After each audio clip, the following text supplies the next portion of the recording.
ورحمۃ اللہ وبرکاتہ کہ اللہ رب الجلال کتنی بڑی قدرتوں کا مالک ہے، جو چاہے جس کو چاہے جب چاہے جتنا چاہے وہ عطا کر دے۔ فرمایا میرے حبیب جناب محمد الرسول اللہ صلی اللہ علیہ وسلم، آواز تھوڑی سی کم کر دیں، اے میرے حبیب آپ لوگوں کو بیان کر دیجئے دو آدمیوں کا واقعہ اور ان کی مثال۔ جعلنا لأحدہما جنتین، ہم نے ان میں سے ایک کو دو باغ عنایت فرمائے۔ ان میں سے ایک آدمی کو ہم نے دو باغ عنایت کیے۔ ان دو باغات میں انگوروں کا باغ تھا،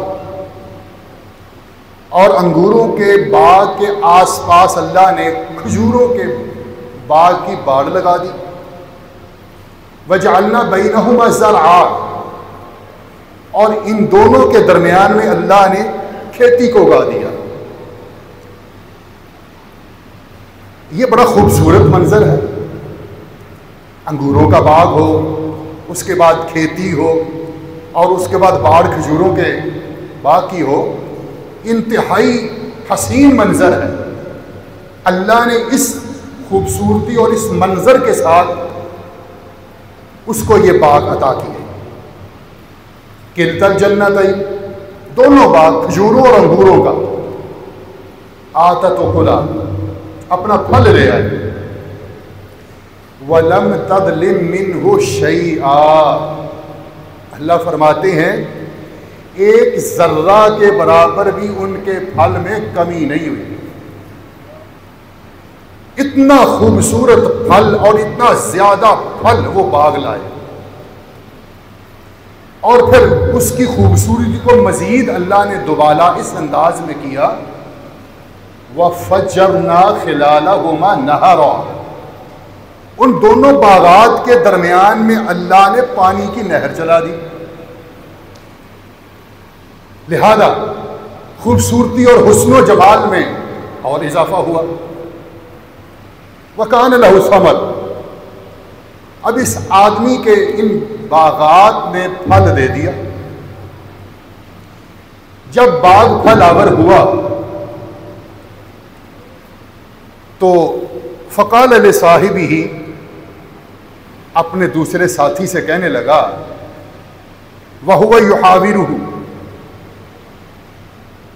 اور اپنے ساتھی سے کچھ مقابلہ کر رہا ہے، بات چیت کر رہا ہے، اور دل میں نیت میں غرور اور تکبر بھی ہے۔ کہتا انا اکثر منک مالا، میں مال میں تجھ سے بہت زیادہ ہوں، میرا مال بڑا ہے، وَأَعَزُّ نَفَرًا، اور میری افرادی قوت بھی زیادہ ہے، میرا مال بھی زیادہ ہے، میری افرادی قوت بھی زیادہ ہے۔ اب خوشی خوشی یہ شخص اپنے باغ میں داخل ہوا، وَدَخَلَ جَنَّتَ، یہ شخص اپنے باغ میں داخل ہوا، اور اللہ فرماتے ہیں کس انداز میں ہوا، کیا کیفیت تھی، کیا نیت تھی، کیا انداز اور طریقہ تھا۔ انداز اور طریقہ یہ تھا، وَهُوَ ظَالِمٌ لِنَفْسِهِ، اپنی جان پہ ظلم کرتا ہوا باغ میں داخل ہوا۔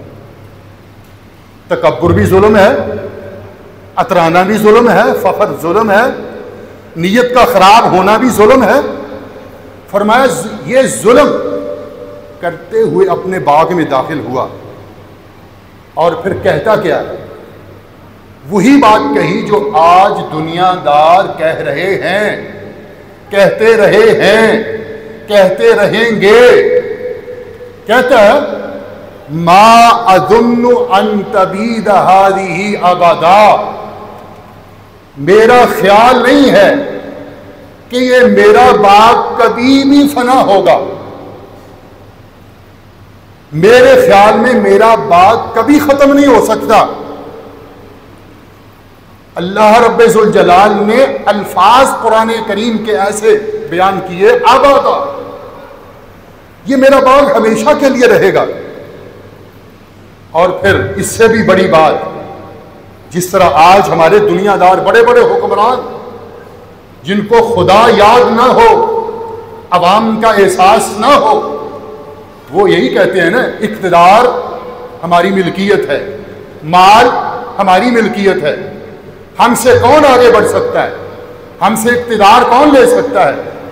یہ شخص بھی دنیا کو فراموش کیا، اپنے مال کو، اپنی افرادی قوت کو اس نے سامنے رکھا، مال اور افرادی قوت کو، غرور اور تکبر اور فخر کو سامنے رکھتے ہوئے کیا کہتا ہے؟ کہتا ہے وما اظن الساعۃ قائمہ، میرے خیال میں قیامت بھی قائم نہیں ہوگی۔ کتنی بڑی بات کہہ دی، وما اظن الساعۃ قائمہ، میرے خیال میں قیامت بھی نہیں آئے گی۔ اچھا کہتا ہے اگر آ بھی گئی، وَلَئِن رُدِدتُّ، اگر مجھے زندہ ہو کر اپنے رب کے پاس جانا بھی پڑا، اگر میں چلا بھی گیا، لَأَجِدَنَّ خَيْرًا مِّنْهَا مُنْقَلَبًا، تو اللہ نے وہاں پہ آخرت میں بھی میرے لیے بہت بڑا مال اور دولت رکھی ہوئی ہے، یہی عزت مجھے وہاں بھی مل جائے گی۔ یہ بیانی ہی وہ شخص جو آخرت کو فراموش کر چکا ہو، یہ اس کے خیالات ہیں، اور آج بھی ایسے لوگوں کے، بڑی دنیا ایسے لوگوں کے ان کے خیالات ہیں۔ اب سمجھانے والے تو ہر دور میں سمجھاتے ہیں نا، تنبیہ کرنے والے ہر دور میں تنبیہ کرتے ہیں، آج بھی ہم کر رہے ہیں۔ ہر زمانے میں لوگ ایسے افراد کو تنبیہ کرتے رہے ہیں، ان کی سرزنش ہوتی رہی ہے، ان کو سمجھایا گیا، وہ سمجھے یا نہ سمجھے، ان کو سمجھایا گیا۔ اب ساتھی کہنے لگا اس کا، بھائی یہ کہ تم کیا کہہ رہے ہو؟ قال له صاحبه وهو يحاوره، اس کا ساتھی اس سے بات کرتے ہوئے کہہ رہا ہے، آقا فرتا بالذی خلقک من تراب، کیا تو نے اس ذات کا انکار کر دیا ہے جس نے تجھے مٹی سے بنایا؟ تو اس ذات کا انکار کر رہا ہے۔ ثم من نطفہ، پھر تو اپنے باپ کی وجہ سے اپنی ماں کے شکم میں چلا گیا۔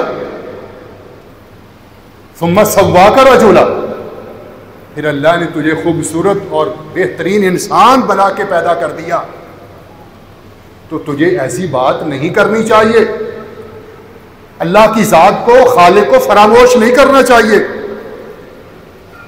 اور آگے کہتا ہے وَلَوْلَا إِذْ دَخَلْتَ جَنَّتَكَ قُلْتَ مَا شَاءَ اللَّهُ، دوسرا سمجھانے والا اس کا دوست اور ساتھی وہ کہتا ہے، بھائی کاش جب تو باغ میں داخل ہوا تھا، قُلْتَ مَا شَاءَ اللَّهُ، تو ما شاء اللہ کہہ دیتا، ما شاء اللہ لا قوت الا باللہ۔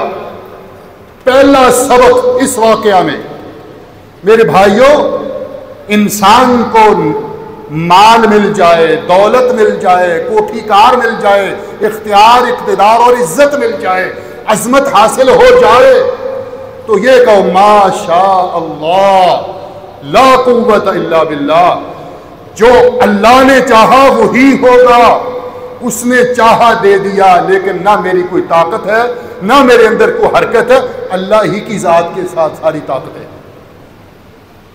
پہلا سبق۔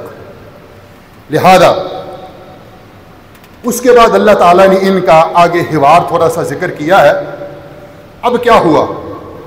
اب یہ ہوا کہ یہ شخص اپنے باغ میں داخل ہوتا ہے اور اس کا ساتھی دوسرا اس کو سمجھا رہا ہے، لہذا کہتا فَعَسَىٰ رَبِّي أَن يُؤْتِيَنِي خَيْرًا مِّن جَنَّتِكَ، ممکن ہے کہ تجھے تو اللہ نے باغ دیا ہے، ممکن ہے اللہ تجھ سے بہتر مجھے مال عطا کر دے۔ وَيُرْسِلْ عَلَيْهَا حُسْبَانًا مِّنَ السَّمَاءِ، فتصبح صعیدا زلقا، اور یہ بھی ممکن ہے کہ اللہ تیرے باغ کو طوفان کے ذریعے تباہ و برباد کر دے۔ آج مائی کسی کو اگر یہ کہے کسی دولت مند کو کہ بھئی میں تو غریب ہوں، میں تو محتاج ہوں، میں تو مسکین ہوں، فقیر ہوں، ٹھیک ہے میرے پاس مال اور دولت افرادی قوت نہیں ہے، لیکن عین ممکن ہے کہ وہ مالک الملک مجھے دولت عطا کر دے اور دولت والے کو فقیر اور محتاج بنا دے۔ کسی کو کہہ کے تو دیکھے، یہ بات سننا گوارا نہیں ہے، یہ بات برداشت نہیں ہے۔ اس نے ایسے اپنے ساتھی کو کہہ دیا۔ اچھا پھر کیا ہوا؟ کہتا وہ احیطا بثمرہ، ایسا ہی ہوا، اللہ رب الجلال کی طرف سے اس کے باغ کا گھراؤ ہوا طوفان کے ذریعے، اور اس طوفان کے ذریعے اس کا باغ تباہ و برباد ملیا میٹ ہو گیا۔ پھر کیا ہوا؟ فَأَصْبَحَ يُقَلِّبُ كَفَّيْهِ، ہاتھوں کو ملنے لگا، ہاتھوں کو ملنے لگا، کاش مجھ سے یہ غلطی نہ ہوتی، کاش مجھے سمجھ آ جاتی، کاش یہ تنبیہ کرنے والے کی تنبیہ کو میں قبول کر لیتا، نصیحت کو قبول کر لیتا،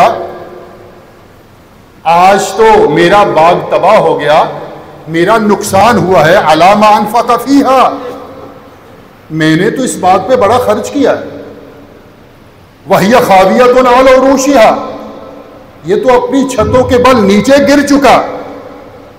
اب اسے ہوش آئی، اب ہوش کے ناخن لیے اس نے، اب ہوش کا کوئی فائدہ نہیں ہے۔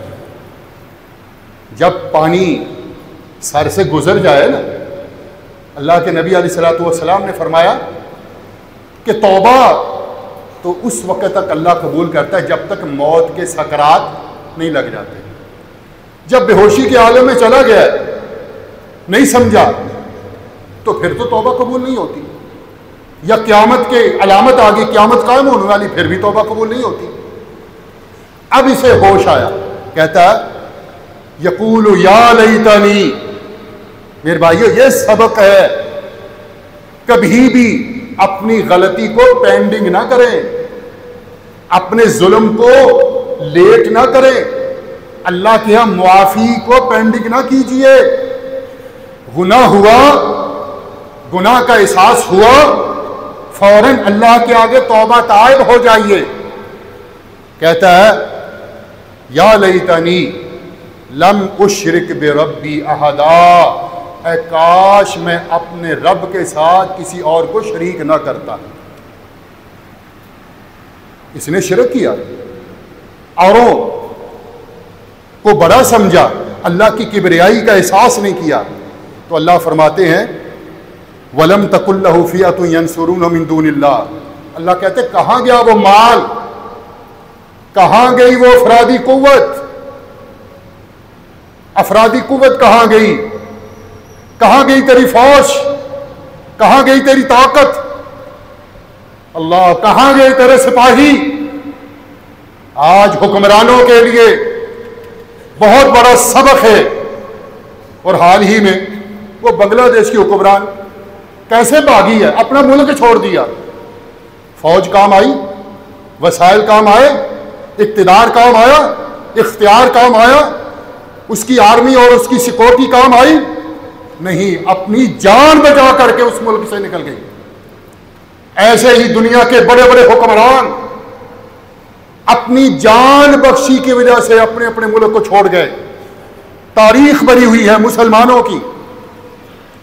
لہذا اللہ رب الجلال نے فرمایا وَلَمْ تَكُنْ لَهُ فِئَةٌ يَنْصُرُونَهُ مِنْ دُونِ اللَّهِ، اللہ کے سوا اس کی جماعت نے کوئی مدد نہ کی۔ وَمَا كَانَ مُنْتَصِرًا، کوئی مدد کرنے والا تھا ہی نہیں۔ هُنَالِكَ الْوَلَایَةُ لِلَّهِ الْحَقِّ، یہاں اللہ رب الجلال کی ولایت برحق ثابت ہو گئی۔ اللہ رب الجلال نے کہا میری طاقت کے سامنے دنیا کی کوئی طاقت نہیں ٹھہر سکتی۔ یہ تو باغ والوں کا واقعہ، اور اس میں یہ اللہ نے عبرت رکھی تھی.